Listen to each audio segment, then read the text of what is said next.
Shine परिवार के आप सभी कस्टमर, सभी एसोसिएट, आप सभी को Rashid Naseem, chairman shine group का प्यार भरा नमस्कार।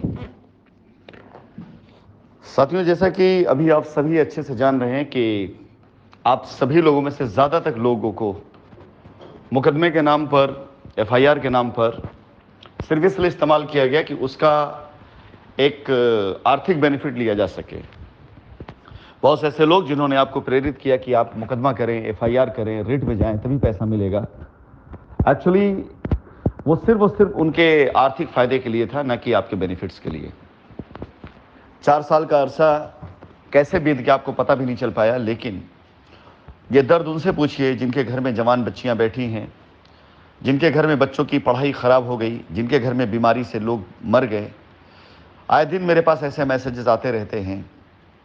कि माता पिता इस उम्मीद के साथ इस दुनिया से कूच कर गए कि उन्होंने जो पैसा निवेश किया है उनके बच्चों काम आएगा, और आज भी बच्चे जो है उनको याद करके उस पैसे के लिए, माता पिता के लिए और उस बीच हुई तकलीफों के लिए अपने आंसू बहाते हैं, अपने दर्द को गाते हैं, रोते हैं। साथ ही सारी चीज़ें तभी हुई हैं जब आप सभी लोगों को ऐसे लोगों ने नियंत्रित करना शुरू कर दिया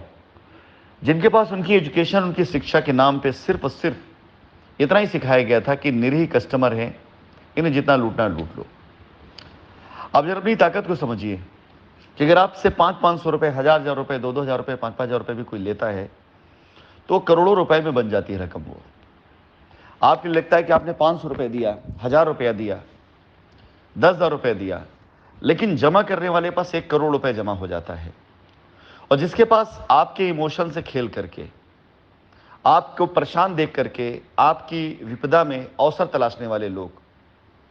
कब ये चाहेंगे कि आप जैसी दूध देती हुई गाय उसे वो आज़ाद छोड़ दें? कभी नहीं चाहेंगे। आज एक छोटा सा ये पोल आपके सामने गया है। मैं जानता हूं कि आप में से ज़्यादा तक लोग ऐसे हैं जो सिर्फ और सिर्फ सेटलमेंट कोर्ट के बाहर चाहते हैं, जो ये चाहते हैं कि मुकदमे से आपसे कोई मतलब नहीं है, आप सिर्फ और सिर्फ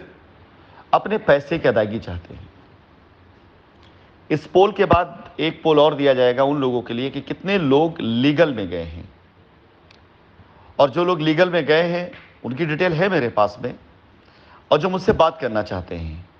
और लीगल में जा करके बात करके बाहर निकलना चाहते हैं, उनके पोल के आधार पर मैं उनसे बात करूंगा, ज़रूर बात करूंगा। लेकिन आप सभी लोगों की जानकारी के लिए कुछ पॉइंट्स मैं बता दूं। ये पोल मैं बहुत पहले करवा सकता था, काफ़ी पहले आपके सामने पोल डाला जा सकता था, लेकिन सिर्फ इस पोल को आप सभी लोगों के सामने इसलिए नहीं डाला गया क्योंकि जांच चल रही थी और मैं भी देखना चाह रहा था कि कंपनी के ऊपर लगाए गए आरोपों में कितने प्रतिशत आरोप सही साबित होते हैं। और विश्वास जानिए, जो परसेंटेज आपके सामने आएगा उसमें आप देखेंगे कि किस तरह की स्टोरी आपको बताई गई, लेकिन उस स्टोरी के बदले में रियलिटी क्या निकल करके आई है, आप खुद इस बात को देखेंगे। मुझे बताने की आवश्यकता नहीं है, न्यायालय के अंदर ही सारी बातें हुई हैं, न्यायालय में आरोप लगाए गए हैं, न्यायालय ने ही आरोप की जांच करने के लिए एजेंसीज को नियुक्त किया,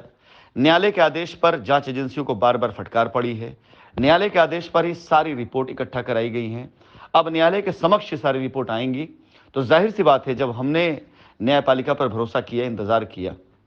तो जब रिपोर्ट आ जाएगी, उस रिपोर्ट में एक छोटी सी मैं आपसे सवाल करूंगा कि अगर कोई भी ऐसा आरोप जो हम पे लगाया गया हो जिसके से हमारे काम को डैमेज किया गया हो, और वो काम अगर नहीं हो पाया हमारा, और काम पे नुकसान अगर हुआ है, तो जाहिर सी बात है इस नुकसान की जिम्मेदारी उस हर एक व्यक्ति पर पड़ती है जिसने इस काम को बाधित करने के लिए कोई भी प्रयास किया। तो जाहिर सी बात है कि ऐसे लोगों के खिलाफ जिन्होंने कंपनी पे झूठे आरोप लगाए होंगे, कंपनी भी जाएगी। कंपनी इतनी बड़ी साम्राज्य को जिसको हमने बनाया था, आज अगर ध्वस्त हुआ तो ऐसे लोगों को कतई माफ नहीं करेगी जिनकी वजह से कंपनी के साम्राज्य में आज ये जो बातें हुई हों। कंपनी अगर कमबैक भी करेगी तो अपने अंदाज में करेगी, कंपनी वापसी करेगी तो अपने अंदाज में करेगी।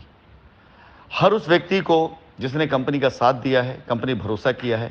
उसे उसी अंदाज में गले लगाते हुए, हर उस व्यक्ति को उसके किए हुए गलत कार्यों की सजा दिलवाते हुए, कानूनी तौर से एक्शन लेते हुए कंपनी वापसी करेगी, लेकिन वापसी जरूर करेगी। तो आप सभी से निवेदन है कि आप सभी इस पोल में हिस्सा लें और मैं जानता हूं कि कुछ लोग ऐसे भी होंगे जो इस पोल में मुकदमे की ही बात करेंगे। मैं उनसे निवेदन करूंगा कि अगर आप मुकदमे वाली उस पर क्लिक करें तो कृपया करके आप अपनी इन्वेस्टमेंट और अपनी डिटेल भी जरूर शेयर करें। मैं उसे ग्रुप पे डालूंगा और उसके बाद मैं आपसे बात भी करूंगा। आप अगर मुझे उस बातचीत में ये साबित कर दिए कि नहीं, आपने जो भी मुझे डिटेल दी है और जिस आरोप को आपने हम पे लगाया सही है, तो मैं पूरे ग्रुप पर माफी मांगूंगा आपसे। लेकिन आप किसी प्रकार से, अगर आप कंपनी की किसी भी उससे असंतुष्ट हैं, आप मुकदमे में जाना चाह रहे हैं, मुकदमे में गए हैं, कुछ भी है, हमें उससे एतराज नहीं है, लेकिन सबसे पहले आप अपना इन्वेस्टमेंट जो आपका है वो, और इन्वेस्टमेंट के साथ साथ अपनी डिटेल को भी आप जरूर भेज दें, जिससे यह पता चले कि हां, आप वाकई में जेन्युइन कस्टमर हैं। अगर आप जेन्युइन कस्टमर हैं तो यकीन जानिए, मैं आपसे बात करके, आपकी परेशानी को समझ करके उस चीज के लिए माफी मांगूंगा जो वाकई गलत हुआ होगा। लेकिन जेन्युइन कस्टमर नहीं है तो मैं उन सारी डिटेल को ग्रुप पे जरूर डालूंगा कि किस प्रकार से कुछ लोग अपना समूह बना करके भेड़ के खाल में छिपे हुए भेड़िए होते हैं जो बिला वजह लोगों को भ्रमित करते हैं।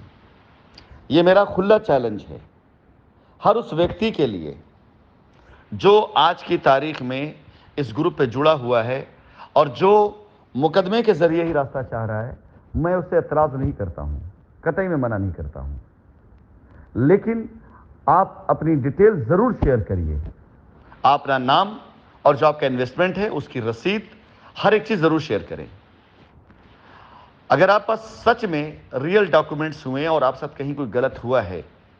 तो मैंने कहा ना कि मैं आपसे माफी भी मांगूंगा, लिखित तौर पर मैं न्यायपालिका में दूंगा कि हां, इनके साथ गलत हुआ है और हम इनका हर्जाना भरने के लिए तैयार हैं। लेकिन अगर आपने कोई भी डिटेल नहीं भेजी, डिटेल नहीं दिया, तो आपको इमीडिएट ग्रुप से आगे रिमूव भी कर दिया जाएगा। समझ लिया जाएगा कि आप वो कस्टमर नहीं है जो जेन्युइन है,